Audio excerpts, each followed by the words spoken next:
திரு ஷா. அடுத்ததாக நம்முடைய பத்திரிகையாளர் திரு கோட்டீஸ்வரன் இணைந்திருக்கிறார். அவரிடம் பேசலாம். வணக்கம் திரு கோட்டீஸ்வரன். வணக்கம். இப்போ இபிஎஸ் அவர்கள் சர்வாதிகார போக்கில் நடந்து கொள்கிறார், என்னை அதிமுகவிலிருந்து நீக்கியது விதிப்படி அல்ல என்கிற ஒரு கருத்தை செங்கோட்டையன் முன்வைத்திருக்கிறார். இது தொடர்பாக அடுத்த கட்டமாக வழக்கு தொடரப்போகிறேன் என்றும் கூறியிருக்கிறார். இது என்ன தாக்கத்தை ஏற்படுத்தும்?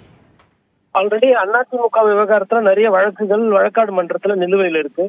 இப்ப ஐயா செங்கோட்டையின் மூலமாக இன்னும் 1-2 வழக்குகள் சேரும். இது ஒரு உடனடியான தீர்வு என்பது வழக்காடு மன்றத்துல இருந்து வர்றது கிடையாது. யார் நீக்கினது, உங்களுக்கு நோட்டீஸ் கொடுத்தாங்களா இல்லையா, உங்களோட விளக்கம் என்ன, கட்சி விதிகள் படி கட்சியை நீக்கப்பட்டவங்கள பார்க்க கூடாதுன்னு சொல்றாங்களே அதற்கு என்ன அப்படின் போது வாதி பிரதிவாதி அவங்க அபிடாவிட் வச்சு போயிட்டு வர்றதுக்குள்ள தேர்தல் முடிஞ்சு போயிடும். சோ 2026க்கு உண்டான தேர்தல்ல வழக்காடு மன்றம் மூலமாக எந்த ஒரு நிவாரணமும் ஐயா திரு செங்கோட்டையன் அவர்களுக்கு கிடைக்க போவதில்லை. பட் ஆனா அவர் செங்கோட்டையன் கேட்கிற ஒரு சில கேள்விகள் ஒரு ஒரு நியாயமான கேள்விகளா தோணும். அதாவது என்ன நீக்கிட்டாங்க, நான் எம்ஜிஆர் காலத்து கட்சிக்காரரு, எனக்கு ஒரு நோட்டீஸ் கொடுக்கல, அதே மாதிரி எல்லாரும் ஒண்ணு சேரணும்ன்ற மாதிரிதான் நான் பேசினேன் அப்படின்ற மாதிரி அதெல்லாம் ஓரளவுக்கு அவரோட சொந்த கட்சிக்காரர்களுக்கு ஒரு பேசு பொருளாக இருக்கும். மற்றபடி இது எலக்டோரல் லெவல்ல தேர்தல் நேரத்துல இது ஒரு பெரிய தாக்கத்தை ஏற்படுத்தும். இது அதிமுகன்ற ஒரு பெரிய கட்சியை இது அசைத்து விடும் அப்படின்ற அந்த புள்ளி வராது. ஏன்னா மக்களை பொறுத்தவரையில மக்களுக்கு என்ன பிரச்சனை, மக்களுக்கு என்ன தேவைன்றதான் பாப்பாங்க. உட்கட்சியில யாரு பெரியவங்க, யாரு சின்னவங்க, யாரு சண்டை அப்படின்றதுலாம் இல்ல.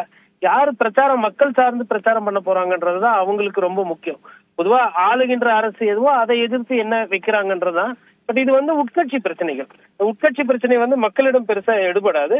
ஆனா திரு செங்கோட்டையன் அவர்களோட இந்த பேசு பொருள் இது ஐயா ஓபிஎஸ் அவர்களையும் டிடிவி தினகரன் போன்றவர்களுக்கு இப்பொழுது ஊடக ஒரு பேசு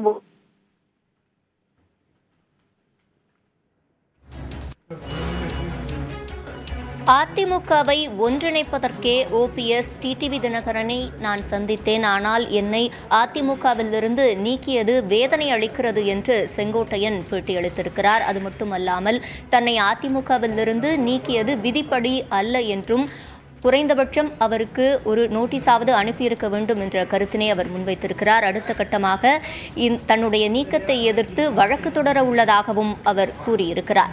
இது மட்டுமல்லாமல் சர்வாதிகார போக்கில் இபிஎஸ் நடந்து கொள்வதாகவும் ஒரு கருத்தினை முன்வைத்திருக்கிறார். இது தொடர்பாக தொடர்ந்து பார்க்கலாம் சிறிய இடைவேளைக்கு பிறகு.